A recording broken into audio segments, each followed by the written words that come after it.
Bienvenido de nuevo al curso Capacitado para dirigir en el culto público. Agradecemos a nuestro Padre Celestial la oportunidad de estudiar la Escritura. Este video es un apoyo visual para la lección 4 de nuestro estudio. Ambos recursos pedagógicos contienen la información necesaria para la próxima reunión de repaso previo a una prueba de conocimiento.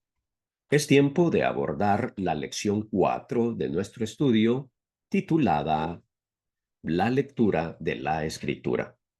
La Biblia es la posesión más valiosa de un cristiano. ¿Por qué? La respuesta nos la da el apóstol Pablo en la segunda carta que le escribió a Timoteo en el capítulo 3, los versículos 16 y 17. Dice Pablo, toda la escritura es inspirada por Dios y útil para enseñar, para redarguir, para corregir, para instruir en justicia, a fin de que el hombre de Dios sea perfecto, enteramente preparado para toda buena obra. Por estas razones, debemos leerla tanto en privado como en público. También a Timoteo, pero en la primera carta, en el capítulo 4 y el versículo 13, Pablo le escribió a este discípulo: entre tanto que voy, ocúpate en la lectura, la exhortación y la enseñanza. Este mismo versículo, traducido a otras versiones, lo leemos de la siguiente manera. En la Nueva Versión Internacional, en tanto que llego, dedícate a la lectura pública de las Escrituras y a enseñar y animar a los hermanos. Luego, en la versión Dios habla hoy, leemos de la siguiente manera. Mientras llego, dedícate a leer en público las Escrituras, a animar a los hermanos y a instruirlos. Y también en la palabra de Dios para todos, la traducción la leemos así. Mientras yo llego, ocúpate de leerles a los creyentes las Escrituras, animándolos y enseñándoles.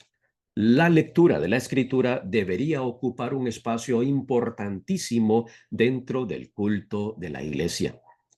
La lectura pública de la Biblia permite que como congregación entremos en contacto con el pensamiento de Dios, dice Segunda de Pedro, capítulo 1, versículos 19 al 21.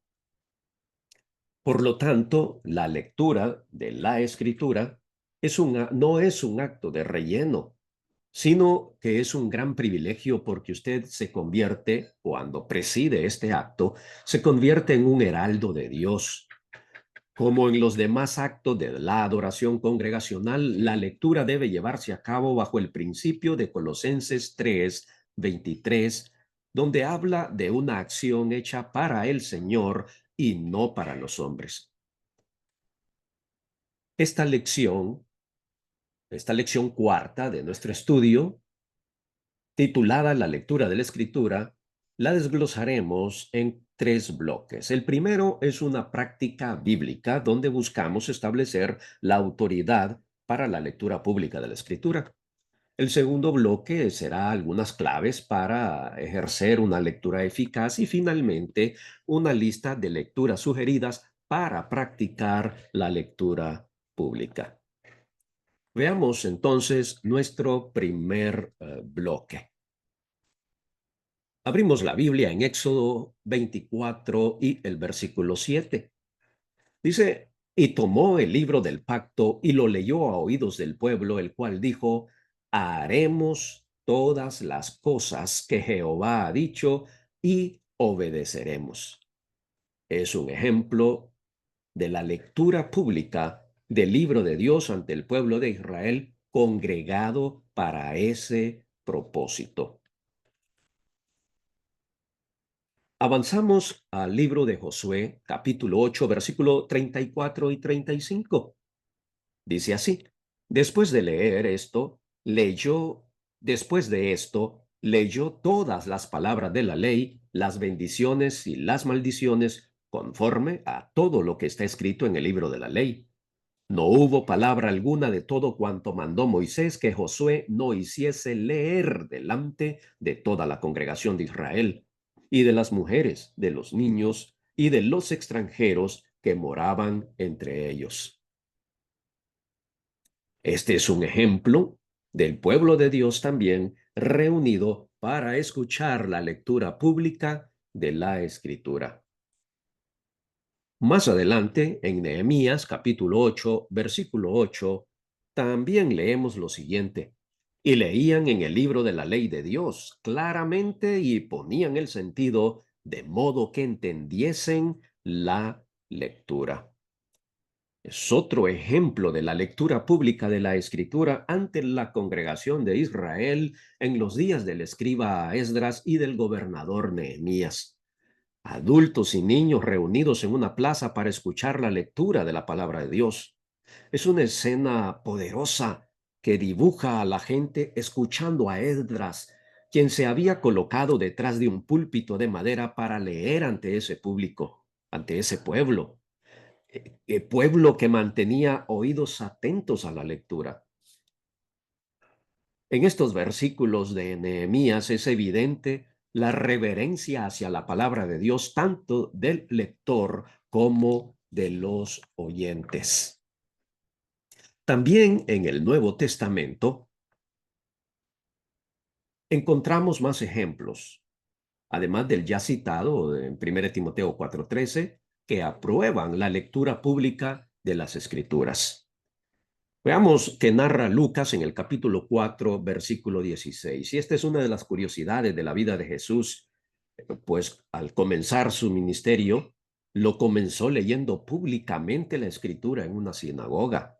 Relata Lucas, vino a Nazaret, donde se había criado, y en el día de reposo entró en la sinagoga conforme a su costumbre y se levantó a leer. Lucas 4:16.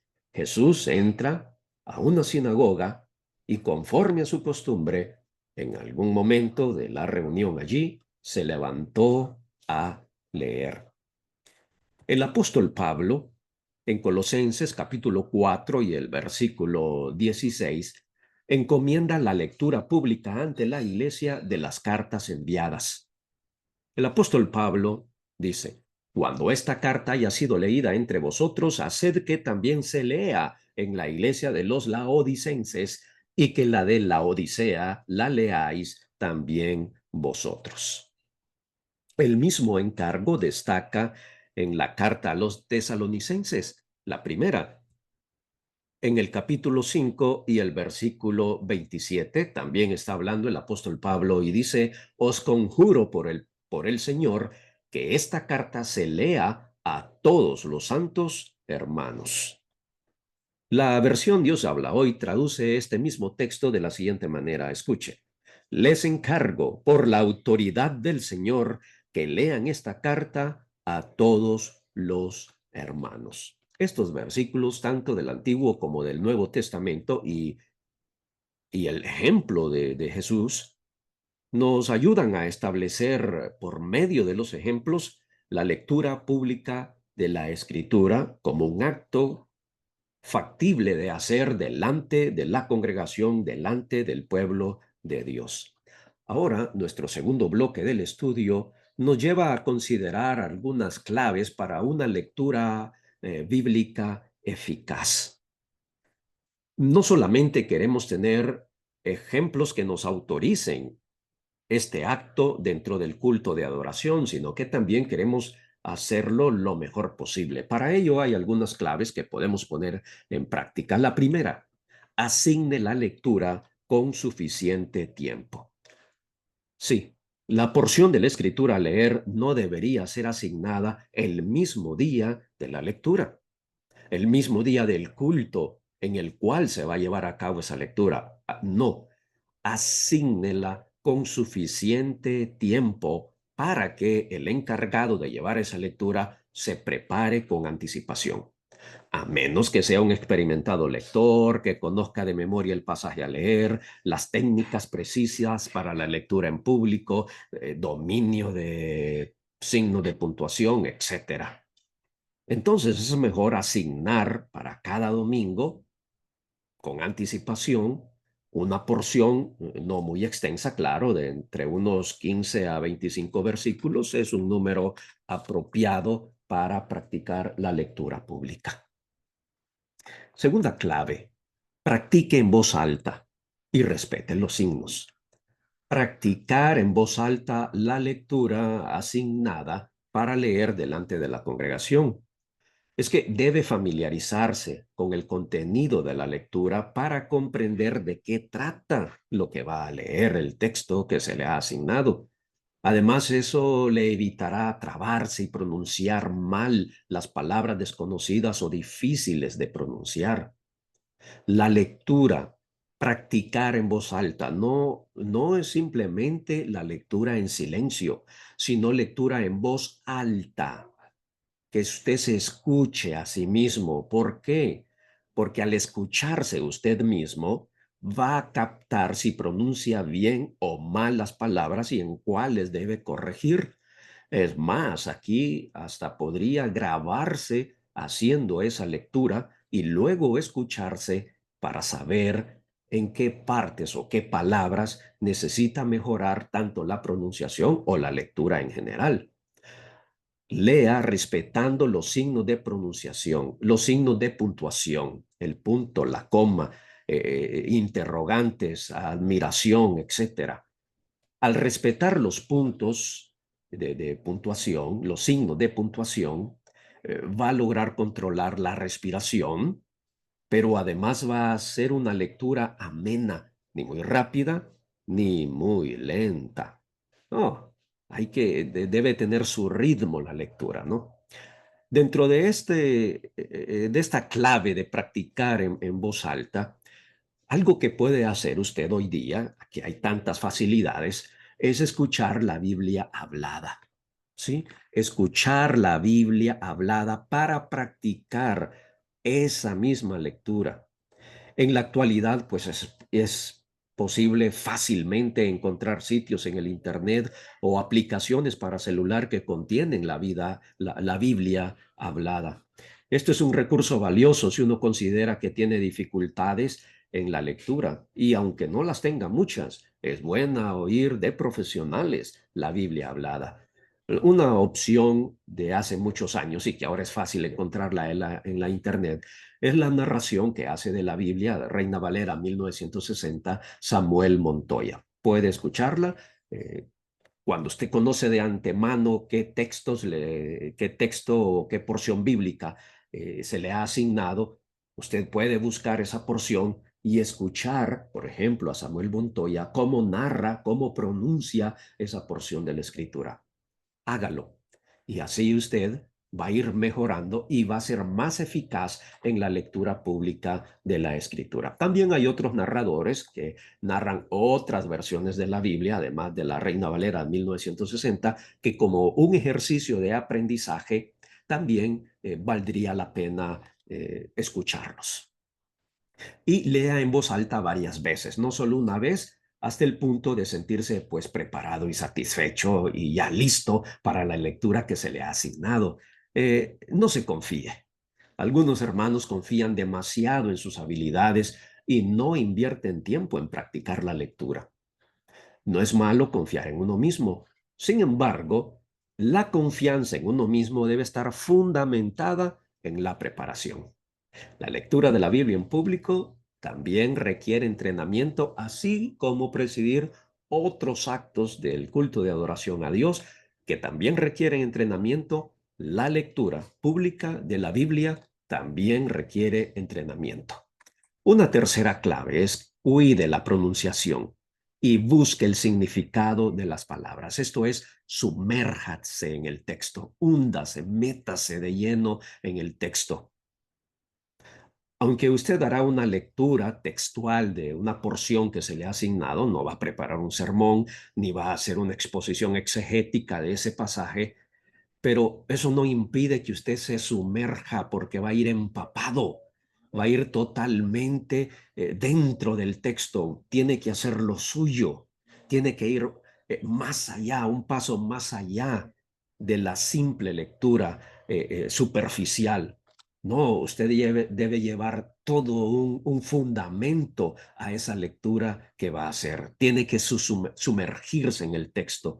Y eso de sumergirse en el texto, una de las cosas es pronunciar bien las palabras, por ejemplo. Investigue la pronunciación correcta de las palabras que desconozca. Muchas veces, en vez de Galacia, oímos que pronuncian galaxia.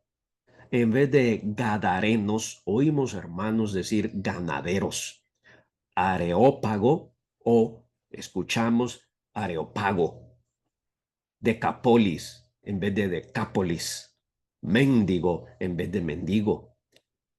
También hay palabras como Betfagé, sicómoro, cesarea. Muchas veces oímos hermanos que dicen la iglesia en Cesarea. No, Cesarea. Entonces, sumergirnos en el texto nos ayuda a que de antemano, antes de ir en público, sepamos cuál es la pronunciación de algunas palabras que son difíciles, pero también hay que buscar el significado de otras que aunque no sean de difícil pronunciación, es posible que el significado no lo conozcamos y aunque no vayamos a dar un sermón o a hacer una exégesis pública del pasaje que nos toca leer, sí es bueno llegar con esa base, ese colchón de un conocimiento del significado de algunas palabras que no las conocemos. Ahora, eso no lo vamos a lograr 3 minutos antes de la lectura en el culto. 10 minutos antes de la lectura del culto, el mismo día de la lectura en el culto. Por eso hay que asignar la lectura con suficiente tiempo para que haya entonces oportunidad de buscar el significado de palabras como eunuco, concupiscencia, lascivia, ayo, inmarcesible, pámpano, odre, retiñe, minas, yelmo, etcétera. ¿Por qué? Porque una lectura incorrecta cambia el significado de un pasaje. Sí, muchos hermanos leen Mateo 26, 29 de esta forma. Y os digo que desde ahora no beberé más de este fruto de la vid hasta aquel día en que lo beba de nuevo con vosotros en el reino de mi Padre. ¿Dónde está el error acá? ¿Y dónde está la palabra que le cambia totalmente el significado? Pues está ahí en la partícula de, que lo beba de nuevo. La Biblia no dice de nuevo, porque de nuevo significa otra vez o nuevamente, y eso no es lo que dijo Jesús. Jesús dijo el día en que lo beba nuevo.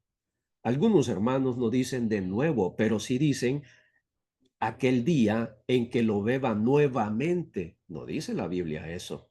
De nuevo y nuevamente es totalmente diferente a simplemente nuevo, como lo dijo Jesús. Por eso, sumérjase en el texto, pronuncie bien las palabras, busque el significado para que así, pues, no se cambie el significado de lo que ha dicho el autor de algún libro. Y también es importante aquí corroborar la información. Una vez un hermano dijo, hermanos, vamos a leer lo que escribió el apóstol Marcos en el capítulo 6, versículos 53 al 56. El que dirige la lectura en el culto debería conocer primero quién es el autor del libro. Es un paso imprescindible. Recuerde que está dirigiendo a la congregación y debe evitar darle información incorrecta.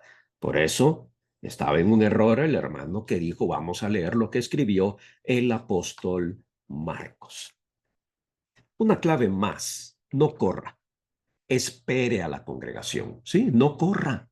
No es malo sentir nervios al estar frente a una congregación, no, de ninguna manera, se pueden sentir nervios, pero no se apresure a comenzar la lectura.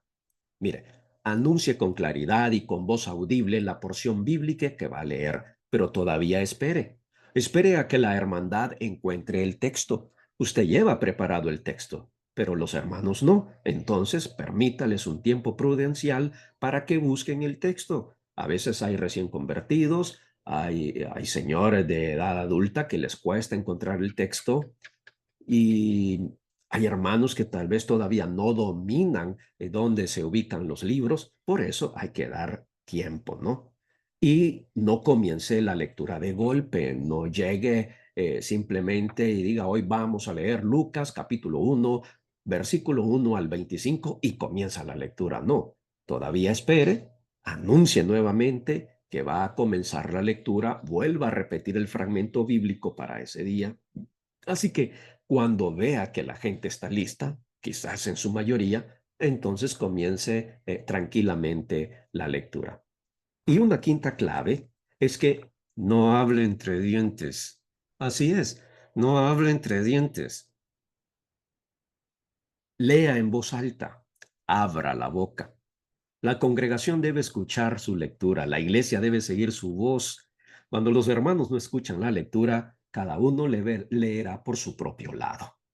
Pero no debe hablar entre dientes. No, así no. Sino que abra la boca, pronuncie completa y correctamente cada palabra. La gente le está siguiendo, la gente lo está oyendo. Por eso volvemos a lo anterior. Practique en voz alta. Busque la Biblia hablada y de esa manera va a ver cómo otros que tienen un desarrollo profesional para eso lo hacen, respetando los signos, cuidando la pronunciación y sin correr, pero tampoco sin ir demasiado lento, no de forma monótona, pero tampoco a 1000 kilómetros por segundo. Y en sexto lugar, las emociones son vida. Dele aliento a la palabra de Dios. No estamos hablando de dramatizar la Biblia. No estamos hablando que donde hay una emoción de llanto hay que llorar. No, estamos hablando de leerla tratando de transmitir la emoción que tiene esa porción de la escritura. Porque en la palabra encontramos muchos sentimientos y emociones. Hallamos enojo, a veces sorpresa, tristeza, miedo, dolor, ironía, incertidumbre, pesar, angustia, alegría y muchas otras emociones y sentimientos. Así que hay que tratar de reproducir esas emociones en la lectura. Una vez más, por eso es bueno hoy que hay tanta facilidad tecnológica, buscar la Biblia hablada, sea en la Reina Valera 1960 o sea otras versiones, para poder escucharla y empaparse de esa lectura, empaparse de esa pronunciación, empaparse de esos tiempos de lectura siguiendo los signos de puntuación dentro del texto. Y nuestro tercer bloque es que íbamos a hablar acerca de algunos ejemplos para la lectura. Aquí ofrecemos varios textos bíblicos que usted los puede buscar. Hay aquí 12 textos bíblicos. Esto es para una práctica suya, ¿no? Puede buscar cada una de las porciones en su Biblia. Puede buscar la Biblia hablada, narrada por algunas personas en cualquiera versión, empezando por la Reina Valera 1960, y usted puede ver entonces cómo hacen esta lectura. Esto es como un ejercicio. Luego usted trate de leerla en voz alta, siguiendo las claves que hemos propuesto, ¿no? De la pronunciación, conocer el significado, respetar los signos de puntuación, respetar los tiempos, ni correr, ni muy lento, ni muy monótono. Esto le va a permitir que cuando usted tenga la oportunidad, si todavía no lo tiene, de leer la Biblia en público dentro de su congregación local, pues ya se haya ejercitado. Y es más, estos pasajes, algunos o los que usted quiera, cuando vaya a leerlos en voz alta, grábese y así usted va a poder escucharse y la autocrítica es buena, ¿sí? Es muy buena. Aunque debemos tener el oído abierto a la crítica ajena, pero podemos empezar con la autocrítica. Y hoy hay tantas facilidades, ¿no? Para grabarnos y escucharnos y corregirnos para mejorar la lectura pública delante de la congregación. Porque cuando estamos leyendo, nos convertimos en guías de la congregación. Es una realidad que el tiempo de lectura que dedican las personas en los países latinoamericanos es muy bajo y gran cantidad de la población no lee un solo libro en un año y este rasgo cultural se refleja en la iglesia, donde gran porcentaje de los miembros no leen un solo libro de la Biblia en un año. Quizá leen unos pocos versículos citados en los sermones, Pero otros van al extremo y ni siquiera en el culto abren la Biblia para leer. Es más, algunos ni siquiera llevan Biblia a los cultos de su iglesia local. Ante esta realidad uno se pregunta, ¿cómo dirán estas personas, escrito está, cuando los tiente Satanás? Por esta deficiencia cultural, la lectura pública de la Escritura en el culto es una opción valiosa para que los asistentes escuchen y atesoren en su corazón la voluntad de Dios. La lectura pública de la Escritura, hemos visto, es una práctica tan antigua que se remonta a los tiempos de Moisés. Estos ejemplos nos ayudan a establecer la autoridad bíblica para poder desarrollar este acto en el culto público, de leer ante la congregación, ante el pueblo de Dios, la Escritura. Si este acto de leer la Biblia de forma congregacional se ha perdido en nuestras iglesias locales, ¿no cree que quizás sería este el momento de volver a encomendar a hombres fieles e idóneos la lectura de la Escritura delante del pueblo de Dios? Dios bendiga su vida, que su amor por la Escritura, por Jesús, por la obra de Cristo siga creciendo. Si nuestro Padre lo permite, nos encontramos en la próxima reunión. Dios les bendiga a cada uno.